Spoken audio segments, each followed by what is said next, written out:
宋启儿，不会吧？他是黄飞鸿的师傅。啊！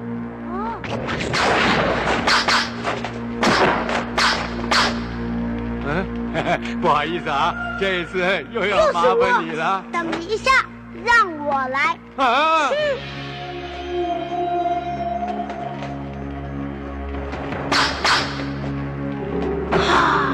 来！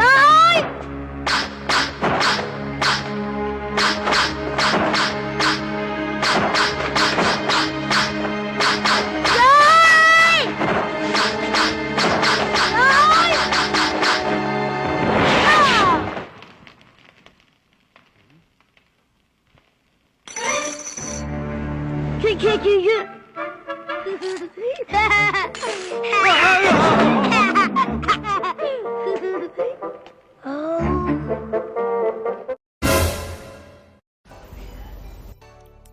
！Halo Santuner, selamat datang di channel saya yang kerjanya cuma rebahan mulu, yang penting tidak merugikan orang lain.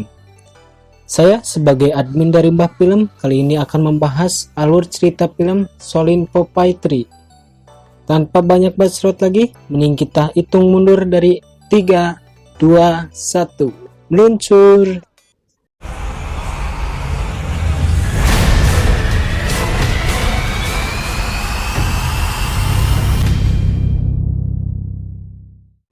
Di awal kisah diceritakan, di sebuah perguruan kungfu terdapat dua orang bocah botak namun pemberani tapi konyol, yang bernama Suilong dan Wen. Ini rarainya, dan kakaknya yang selalu mendapatkan sial terus, dan ini juga rarainya.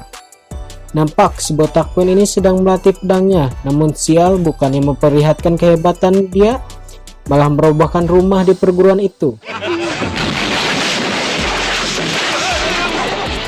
Akhirnya si botak itu harus menerima hukuman dari gurunya, tetapi dengan kepandaiannya dia malah menangis dan merengek seolah-olah dia kesakitan, sehingga membuat gurunya gak tega menghukumnya dan malah ikut nangis.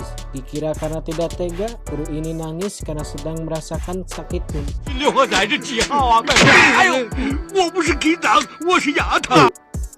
Alhasil muridnya mencari ide untuk mencopotkan untuk gurunya itu. Mereka mencoba berbagai cara, tapi hasilnya gagal. Dan percobaan terakhir, mereka harus menyamar dan memukul gurunya dengan menggunakan pemukul baseball.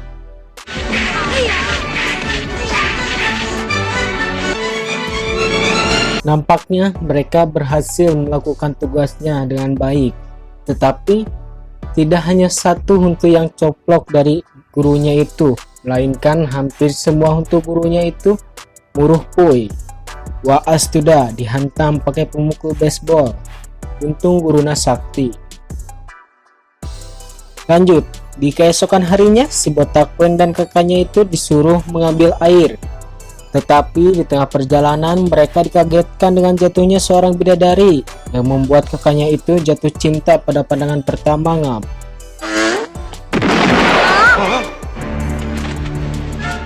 Tapi si cewek itu menolak karena menurutnya si kakaknya itu menjijikkan dengan perut buncitnya. Di malam harinya ternyata si botak Wen tidak bisa tidur karena dia merindukan sosok ibunya. Tetapi pada saat dia bertemu dengan ibunya malah menyuruh supaya si botak Wen pulang kembali ke perguruannya. Dikarenakan dia tidak mau melihat si botak Wen harus dikeluarkan dari perguruan tersebut. Tetapi si botak Wen malah salah paham, dia malah pergi mewek sambil bilang kalau dia membenci ibunya. Walau sudah dibujuk berbagai cara, ternyata tidak mampu membuat si botak Wen satu ini harus melepaskan kerinduannya. Sampai datanglah si cewek bidadari itu mencari layang-layangannya yang nyangkut. Seperti menemukan harta karun, si botak Wen bergegas penuh semangat dan meminta bidadari itu untuk tinggal bersamanya.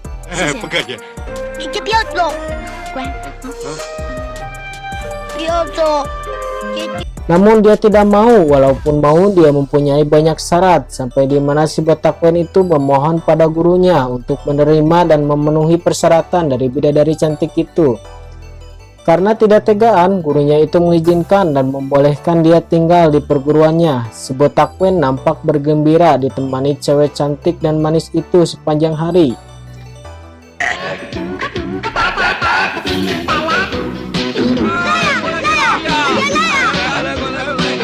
Namun dia tidak tahu kalau si wanita cantik itu mempunyai maksud tersendiri, yaitu membawa kitab rahasia perguruannya. Dan benar saja, dia terpergok sedang membuka kitab itu dan berniat membawa kitab itu pergi. Sempat dihadang namun tetap saja jebol. Karena hilangnya kitab rahasia perguruan, akhirnya si kedua bocah botak itu diharuskan mencari dan membawa kitab itu kembali dengan dibekali senjata khusus dari gurunya. Mereka ditugaskan untuk mencari wanita itu ke istana setan. Di tengah mencari istana setan, mereka malah ketemu dengan seorang pria yang berpenampilan rapi. Tetapi tidak disangka dengan penampilan rapinya, dia memiliki kentut yang sangat bau karena dia selalu memakan kentang rebus. Ternyata si Mang Eta halus-halus tapi hitutnya bau.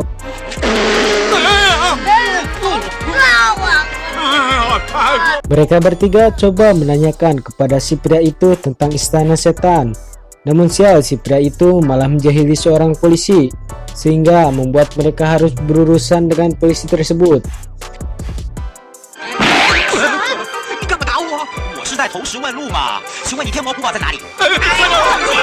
Setelah lolos dari kejaran polisi, mereka langsung bergegas pergi ke istana setan.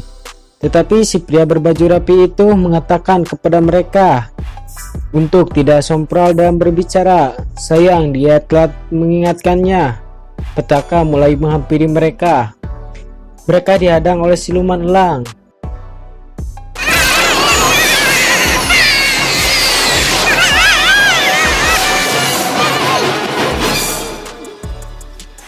Tanpa banyak pikir lagi, mereka menunjuk Suilong. Si botak satu ini memang pandai bela diri.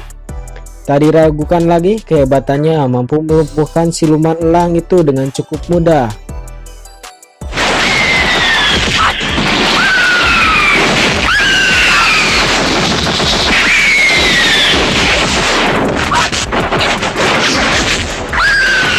Mau tak mau si botak Suilong menerima nasibnya menjadi pelindung bagi mereka.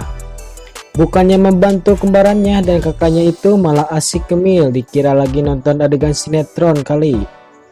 Setelah berhasil melewati ujian pertama, mereka langsung bergegas melanjutkan perjalanannya. Dan tibalah mereka di sebuah perumahan. Berhubung hari sudah mulai malam, mereka berniat untuk beristirahat di sana.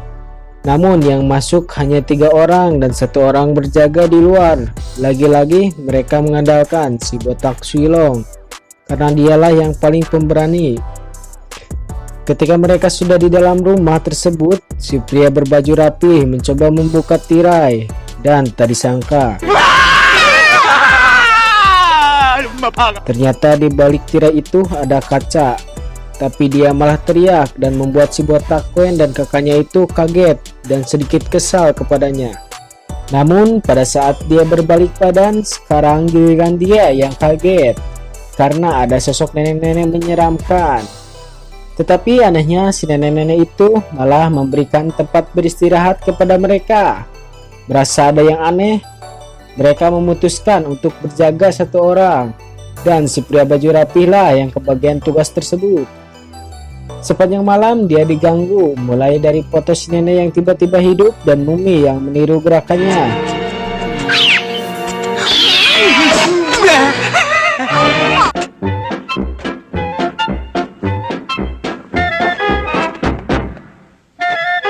Tetapi si botak Quen dan kakaknya tidak mempercayai dia dan malah membuat dia pingsan karena ulah mereka. Karena si pria baju rapi itu pingsan, si botak Quen lah yang harus menggantikan tugasnya. Tetapi dia malah merasa sakit perut dan langsung pergi ke WC.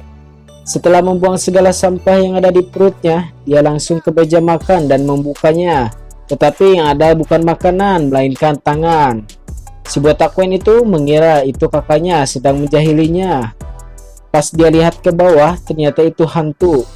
Dan untung saja si botak Suilong datang tepat waktu dan coba untuk menghadapi hantu-hantu tersebut. Mendengar keributan yang terjadi, kakaknya dan si pria baju rapi itu coba melihatnya. Namun mereka berdua juga harus menghadapi hantu tersebut. Tetapi karena emang tidak bisa bela diri, si baju rapi itu malah dibuat tak berdaya. Dirinya diputar-putar bagaikan gangsing, terbentur ke sana ke sini. Lain dengan kakaknya, si botak, dia menggunakan palu raksasa. Belum diangkat, palu itu sudah patah dan kakaknya si botak terlempar. Terpaksa mereka harus mengeluarkan jurus rahasia, tetapi tetap saja mereka harus kalah oleh hantu-hantu tersebut. Sedangkan si botak Wen lagi menghadapi hantu-hantu itu dengan konyol, mengajaknya berdansa dan membuat Mumi jadi tulang tengkorak.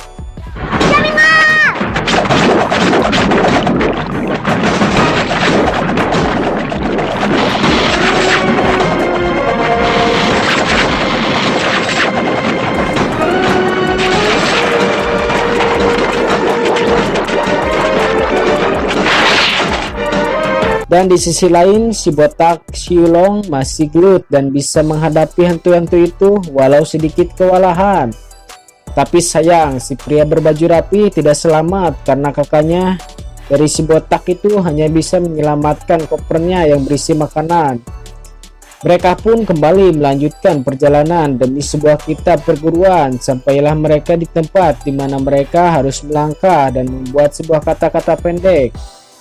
Berasa jenius, kakaknya itu mencoba melangkah dan dengan konyol dia malah membuat kata wanita cantik. 三儿嘛， 哎呀，好好的踩什么九死一生嘛！哎，看我的，哎，看着啊。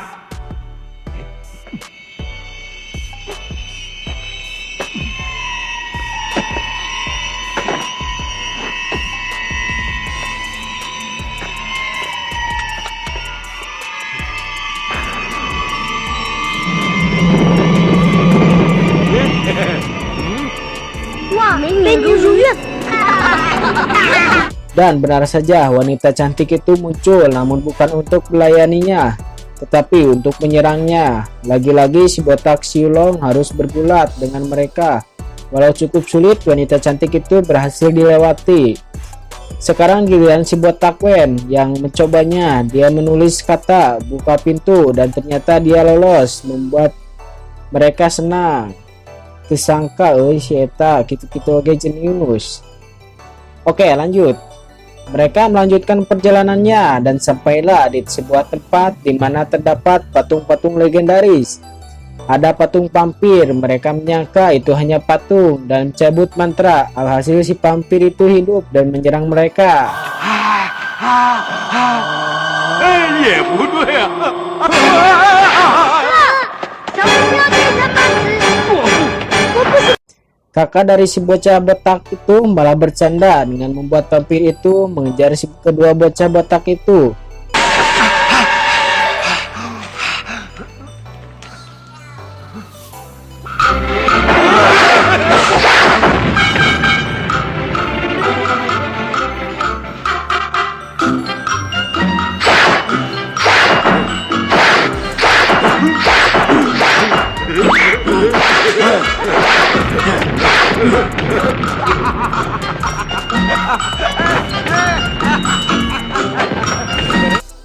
Tapi dia gagal, malah dia yang sekarang dicekik vampir tersebut. Untung saja si botak Xiulong menempelkan jimatnya lagi dan vampir itu kembali berhenti.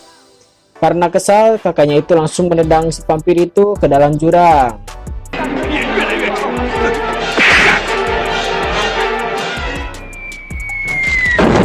哎呦，真深呐！哎呀！ Dikira sudah selesai, ternyata belum. Mayat-mayat hidup itu kembali menyerang mereka. Dengan kehebatan kungfu dari Xiulong dan kejeniusan si bocah botak Wen, mereka bisa melewati semua mayat-mayat hidup itu dengan cukup mudah.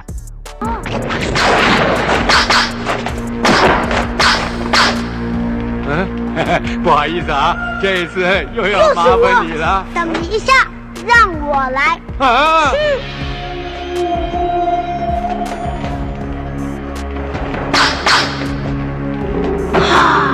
来， 来，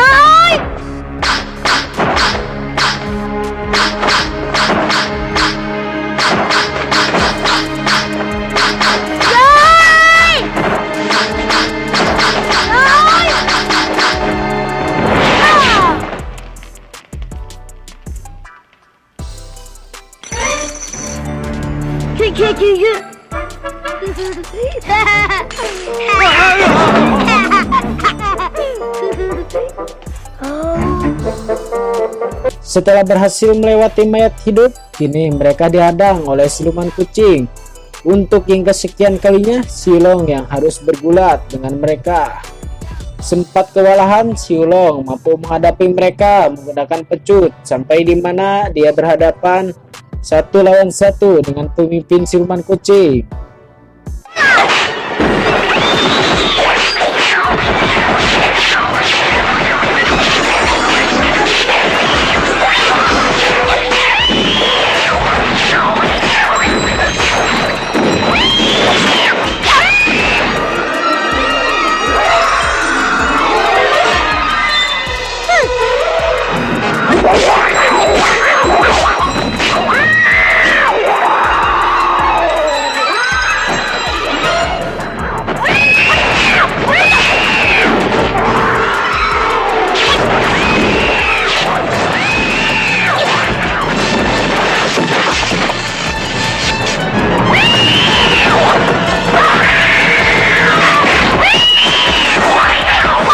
Shilong mengeluarkan jurus anjing dan memang berhasil. Siluman kucing itu kalah dan menyerah kepada Shilong dengan membenturkan kepalanya sampai benjol. Nya tuh dah ucing masuk eleh ku anjing ge. Oke, lanjut.